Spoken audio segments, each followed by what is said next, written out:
Welcome. All right, team. Thank you very much for coming. Thank you to our new speed roller session around the Google Sheets integration that we released this week. Hopefully some of you have had a chance to play around with it and maybe get some questions ready. At any point, if you do have any questions, there is a chat box in Zoom that you can just type them into. Please leave them there. We're going to try and get through this as quickly as possible as a speed roller session, not to hold people up, just to show the basics, but feel free to either stick around at the end or pop some questions in and I'll answer them, or we can do a more detailed dive through if you want to at some point in the future. Just going to share my screen and then we can dive in. You can see that. Perfect. So I'm going to assume that we've already set up the Google API. That's a whole separate video that you would have received. It is a bit intricate and I didn't want to go through it in this process. But when you need to set it up is obviously that first step of getting your API from your Google Sheets. From there, what you need to do is go into the designer, create a brand new design from scratch, come into here, and then you've got the ability to go under the dynamic widgets and use the new Google Sheets widget. So from here you'll see that there's a couple of things that we need to set. First and foremost is we need to get that Google API key. So I've got that one prepared earlier. When you click on the Google Sheets config at the top, you can type that API key into this section here. And then the next thing you're going to need is your spreadsheet ID. So if we go and pull up my Google Sheets over here, which I've got ready to go, the spreadsheet ID is this little section here, everything past the /D and before the edit. So it's that unique and that references to this one spreadsheet. So in that same logic, you can use this spreadsheet for multiple different widgets, or you can use different spreadsheets. So if you go back and create a brand new spreadsheet, you can use that unique ID to reference it. So if I put that Google Sheets ID in here and press apply, this is now connected to the API, which is associated with your account, as well as the spreadsheet ID, which identifies, as I said, that specific ID. From here, what we can do is we can specify a sheet name. So in that little demo one, I've got a couple of sheets which I've renamed menu, menu 2, GP, and schools. So this is for the purposes of an example. So I'll just quickly show you how to connect this, which would be click here and type in menu, press apply. And then you'll see row A, column A and row 1 I've already pre-selected, and it's pulled through barbecue chicken, which of course is the first one in cell A, row 1. If you wanted to change that to A2, you could easily go in and select 2.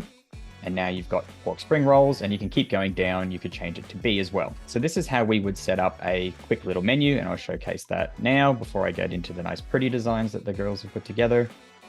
That would be a menu which says just the title as well as the price. So pretty quick in terms of, I guess, doing the initial setup. There's obviously the API key as well as the spreadsheet ID, but once it's in there, it is quite quick and effective to duplicate, which I'll show you as part of the next section.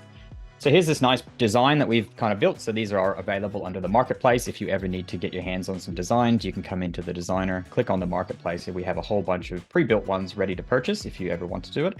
But like I said, you can create your own from scratch as well. So let's just say we wanted to get rid of all these fields and we wanted to create this kind of layout twice. You can see that this is already connected to the Google Sheets, API key, spreadsheet ID. It's on sheet name 1, column and row is already set. So let's just say we wanted to create the second side, which was using this data over here. So this is already obviously all connected. We've got the second set of data over here that I want to put back over here. Instead of doing it every single time manually, I could literally just come in, copy this, paste it, move it over to the right. And now we can use this little updater over here to say, instead of it being column A on all of these, we could say, I want these ones to be column D. So I'd select these, all of our names, click on this to make it D. And you'll see now that has changed it to column D because the cell is just being updated by the row or the column and not the row. So the row is the same. Same with our pricing. If I want to do that, I can hold down control, come over here and say, I want this to be column E. It would then update all of our prices. And you notice this one's now empty. And that's because we're missing one over here. So it's quick enough just to come in and delete that one, or we could leave it there if you want to do it in the future. So you can see, I guess, how quickly it is to copy and paste it once you've connected that API. And the same is over here in this other example. If I was to copy and paste this, I could say, I want this to be row 3 or row 1, for example. And you've got barbecue chicken, and then you can copy it down and keep going. So setting up hopefully is quite simple. Obviously, there's some steps to go through, but you can see, I guess, once it's set up, it's very quick. The reason we would set all this up, obviously, is connecting this through to the sheet allows us to now update these fields in real time. So if I go back to my nice little design over here, and I was to make a change to the barbecue chicken and say I want this to actually be $12.50, and I want this to be $15.50, I can go through and make all these changes in real time. And it takes about 15 minutes for this to happen live on your screen, because we're only polling the Google servers every 15 minutes. However, in this designer, what I can do is I can select on these and press refresh. And then it takes about 10 seconds, 30 seconds, 40 seconds, depending on the kind of refresh rate we've got going on. It's a little bit of a slow process, but you should see that these actually update to those new prices. There you go.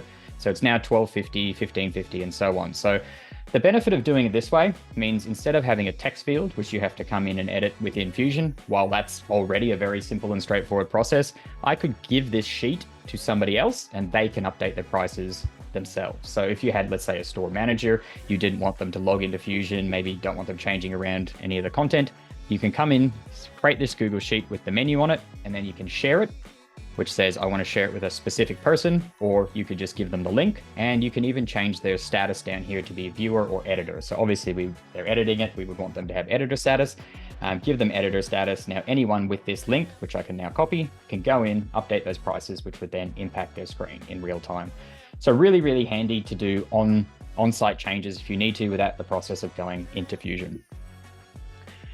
It honors all of the formatting and everything that you can do in here as well. So if you want to put in a time and date, you can do that. It will pull all that through in real time, which is great.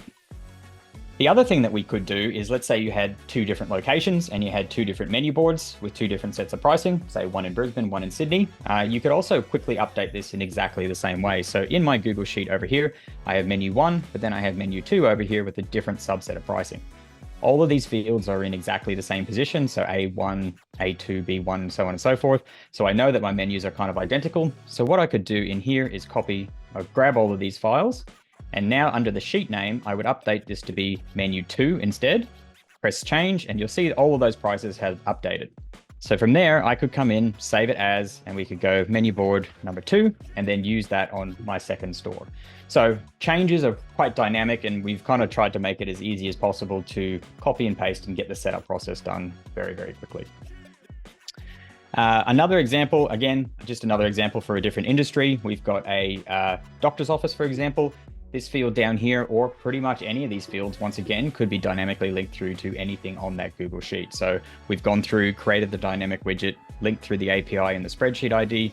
This time we've set the sheet name to be GP, just because we're using that exact same example. In here, we've got our scheduled routine checkup. So somebody could come in and say, this is the daily message, my new daily message for Thursday, for example.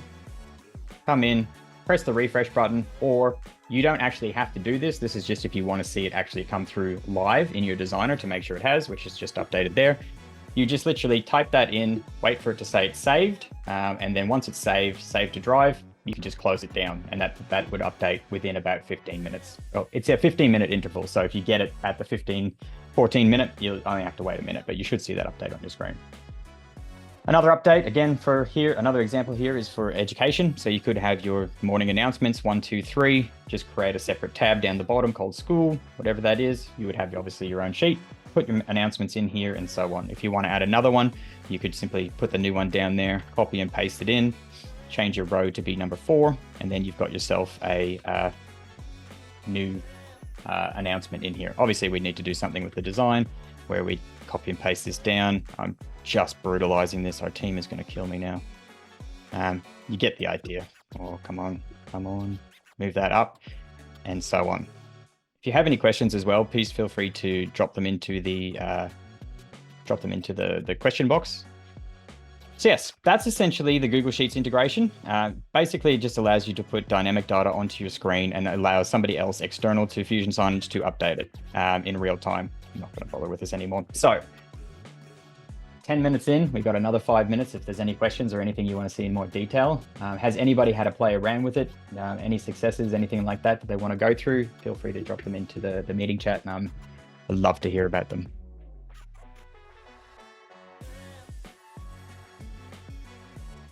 Right. If anybody wants to, oops, sorry, go. Just some positive feedback. Just say it looks great, it looks awesome. You can see how it'll be really, really useful already. Love the integration. Thanks, Dave. Awesome. That's great. Got to get that positive feedback across. Hey, feel free. Anybody else wants to keep it coming? That's great. I need that kind of pickup today. Fantastic. I appreciate that, Dave. Did pretty much scream with excitement. So congratulations. I know you guys have been looking at this for a while. So yeah, thanks, Dave, because also just want to give you guys a high five, digital high five. Obviously, we have a different user case because we have slightly more dynamic menus and stuff. So keen to and see how we play with this for the daily options and whatnot. But yeah, really exciting stuff. Probably will reach out to you guys just to make sure that I don't end up butchering best practice. I find sometimes that when I go to try and use new things, if I'm trying to make sense of them in my way, then I end up just causing more problems for myself. So thanks for the demo. Please do. Yeah, look great. I mean, we've got a whole bunch of new features coming out shortly as well this year. So please keep your eyes out on our inboxes because, yeah, there'll be some other speed roller sessions, especially around tagging, which is probably going to be the next one that comes out for pro license holders. But any feedback you've got, any use cases, anything that you kind of get stuck with, please do reach out to us at all of our emails, respond to any of our emails and we'll get back to you. But yeah, we'd love to hear from you about anything you've got going on that we can do to help make your life easier. Thanks, guys. This should hopefully solve our giant media storage issue. Yeah, we're still working on that, so hopefully we can help you through that one. Amazing. Any other questions? Great. Well, thanks for coming along. Appreciate you taking your time out. I know everybody's busy and it's hard to get people here. So the turnout we had within seconds of us announcing it was absolutely fantastic. We were blown away just by people logging in, just signing up to it. And it's really great to see that people are so engaged with us. So please, like I said, if anybody has any other feedback or features I'd love to see, let us know. We're more than happy to consider it, look at it and build it for you. So thanks for coming along. There'll be a recording of this and we'll be able to send that through. But otherwise, the girls have put together an amazing help page as well as videos and tutorials. So if there's anything you get stuck with, refer to there or just shoot us an email.